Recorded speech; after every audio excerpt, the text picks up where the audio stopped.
ఆయన మధ్యతరగతి వ్యక్తి. ప్రభుత్వ ఉద్యోగి అయినప్పటికీ అనారోగ్యం, ఆర్థిక సమస్యలు నీడలా వెంటాడుతున్నాయి. స్థిర చరాస్తులు లేని ఆయనకు ఉద్యోగ వేతనమే భార్య, 2 కుమార్తెల పోషణకు ఆధారం.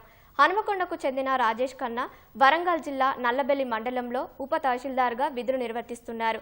గత 25 రోజులుగా తీవ్ర అనారోగ్యంతో హైదరాబాద్లోని ఓ కార్పొరేట్ ఆసుపత్రిలో చికిత్స తీసుకుంటున్నారు.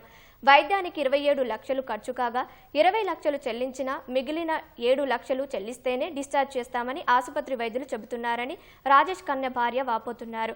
ప్రస్తుతం తమ దగ్గర చిల్లిగవ్వలేదని, GPF surrender leaves bill pass కాకపోవడంతో ఇబ్బంది పడుతున్నామన్నారు. ప్రభుత్వం ఆ బిల్లు పాస్ చేసి తమను ఆదుకోవాలని కన్నీటి పర్యంతమయ్యారు.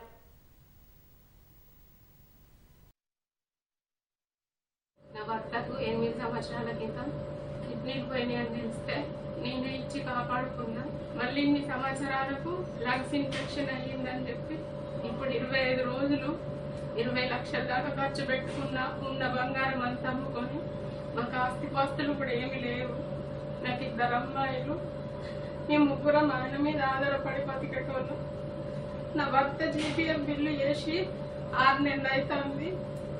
కనీసం ఆ సాయం చేసిన ప్రభుత్వం నేను ఇందులో నుండి బయటపడగలుగుతా. నాకు ఈ సాయం చేయండి ముఖ్యమంత్రి గారు, మమ్మల్ని ఆదుకోండి. ఏ ఈహెచ్ఎస్ పనిచేస్తలేదు, ఏ హాస్పిటల్ తిరిగినా పట్టించుకుంటలేరు. బతికించుకోవాలని కార్పొరేట్ హాస్పిటల్లోకి వచ్చి పట్టాం. ఇప్పుడు 25 లక్షల దాకా బిల్లు అయింది. నాకున్న దగ్గర అంతా పెట్టేసిన. ఇప్పుడు నా దగ్గర స్తోమత లేదు. ఇళ్ళ నుండి ఆ బిల్లు కడితే తప్ప పంపించమంటాను. మాకు ఆ బిల్లు సాయం చేయండి.